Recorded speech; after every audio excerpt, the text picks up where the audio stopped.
Saya sudah menjelaskan bahwa kita harus mengambil langkah-langkah dimulai dari membangun suasana keterdesakan. Dan kemudian yang kedua adalah membangun koalisi yang kokoh.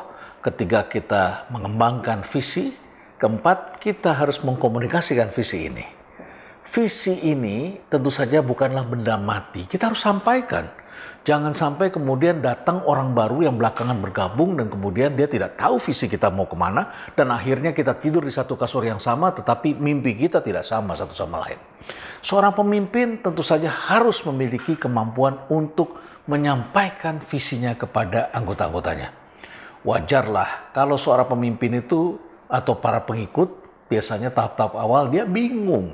Dia membaca hal yang sama tetapi pikiran tidak sama. Bilangnya iya, tetapi ianya berbeda artinya. Oleh karena itu, kita harus mengecek mereka apakah mereka memiliki pandangan yang sama dengan menanyakan kembali kepada mereka. Visi ini harus kita komunikasikan kepada jajaran kita, staf-staf kita, kemudian tentu saja adalah kepada para orang-orang yang akan menjadi korban perubahan atau para pengikut kita yang harus terlibat melakukan perubahan. Setelah kita komunikasikan visi itu, langkah berikutnya yang kelima adalah mendorong para pengikut agar bergerak atau bertindak sesuai dengan visi kita. Ini artinya kita harus menciptakan sebuah alignment, sebuah keselarasan. Jangan sampai yang dari atas A bilangnya, kemudian di sini bilangnya A, tapi di sini ngomongnya A minus, kemudian A minus 2, A minus 3, dan akhirnya di bawah totally different. Anda barangkali pernah melihat sebuah permainan hiburan di televisi, ada seseorang yang menyampaikan sebuah kalimat pendek, kemudian disampaikan oleh orang pertama, orang keduanya tidak mendengar, setelah itu dia membaca, dan setelah itu dia menyampaikan orang kedua ketiga, keempat, dan seterusnya. Belakangan ketika kita uji, kita tahu persis bahwa yang disampaikan di sini, yang tertulis di sini, berbeda benar dengan yang diterima di ujung sana. Seorang pemimpin harus melakukan alignment, penyelarasan. Alignment dapat berupa alignment vertikal, atas bawah, bawah atas, atau kemudian juga vertikal, atau yang kedua disebut horizontal alignment. Horizontal alignment artinya adalah penyelarasan ke samping antara sesama para pemimpin. Anda bisa saksikan di kabinet. Anggota baru mempunyai pandangan yang berbeda. Maksud hati untuk memperjuangkan demi kepentingan rakyat, tapi caranya kan tidak sama. Orang butuh waktu untuk memahami, orang butuh waktu untuk menyelaraskan, mengikuti logika pemimpinnya. Ini harus selaras antara atas bawah dengan di atas, dan kemudian juga ke samping agar kita bertindaknya menjadi sinergi. Inilah saya kira yang menjadi persoalan berat di negara kita. Kita memiliki pemimpin yang kesulitan untuk menggerakkan sebuah gagasannya. Karena bangsa kita mulai terpecah-pecah dan mudah diajak untuk bertengkar, senang memberikan komentar, dan merasa dirinya serba tahu sendiri. Persoalan yang dihadapi oleh bangsa kita adalah koordinasi menjadi sangat tidak jalan. Karena koordinasi di dalamnya menyangkut masalah perspektif. Perspektif orang yang ilmunya berbeda-beda adalah berbeda, tidak sama. Perspektif orang yang agamanya berbeda tidak sama.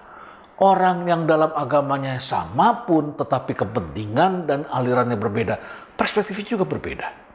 Orang yang berada dalam satu kementerian tetapi basic ilmunya berbeda, mengakibatkan mereka melihat dengan cara pandang yang berbeda.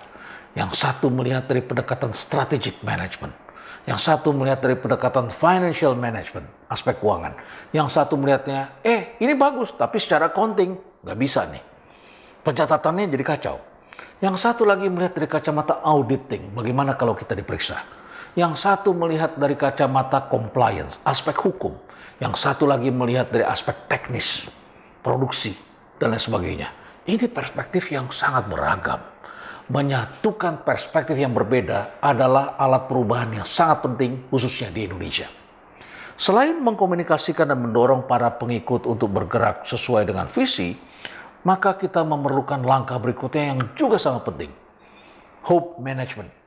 Atau yang tadi saya sampaikan adalah meraih kemenangan-kemenangan jangka pendek. Mengapa kita memerlukan kemenangan-kemenangan jangka pendek? Memang betul bahwa Anda mencapai sesuatu ini jangka panjang, lama loh kesananya. Pemerintahan Jokowi misalnya ingin membangun infrastruktur. Ini jaraknya lama sekali. Anda tidak mungkin membangun pelabuhan hari ini, bulan depan sudah jadi. Anda harus mulai planning, Anda harus menghitung. Setelah itu kemudian Anda menetapkan anggarannya, dan setelah itu Anda mulai melakukan pembebasan lahan, desainnya bagaimana, setelah itu melakukan tender dan seterusnya. Anda memerlukan 2-3 tahun. Itu pun Anda harus mencari lagi mitra untuk membiayai anggaran yang tidak cukup. Kalau Anda lakukan ini bertahun-tahun, dan ketika sesuatu jadi, orang hanya melihat, kok tidak jalan-jalan, kok katanya mau bebaskan tanah, kok nggak datang-datang lagi ini orang. Ini jangan-jangan cuma janji, omong kosong. Dan banyak orang kemudian mengalami hal seperti itu. Saudara-saudara sekalian, tugas pemimpin adalah menyalakan lilin di dalam terowongan yang gelap. Bukan untuk memaki-maki atau mencaci maki kegelapan itu sendiri. Banyak orang yang ketika berada di ruang gelap, katakanlah Anda nonton di bioskop dengan pasangan Anda begitu enjoy menikmati gelap selama hampir 2 jam, Anda begitu enjoy di dalamnya, tapi dalam 2 jam itu ketika Anda hanyut untuk menyaksikan sesuatu fokus ke depan, tiba-tiba ada seseorang yang menyalakan atau membuka jendela, cahaya masuk dari luar. Atau ada seorang yang menyalakan senter, menyalakan lilin di dalam ruangan. Anda pun akan marah. Orang-orang yang terbiasa berada dalam ruang gelap akan kesulitan untuk melihat cahaya. Maka itu ketika kita menyalakan cahaya, kita akan memberikan jalan kepada orang lain untuk menuju titik tertentu, bukan untuk menimbulkan kehebohan. Manusia harus diberikan hope, harapan.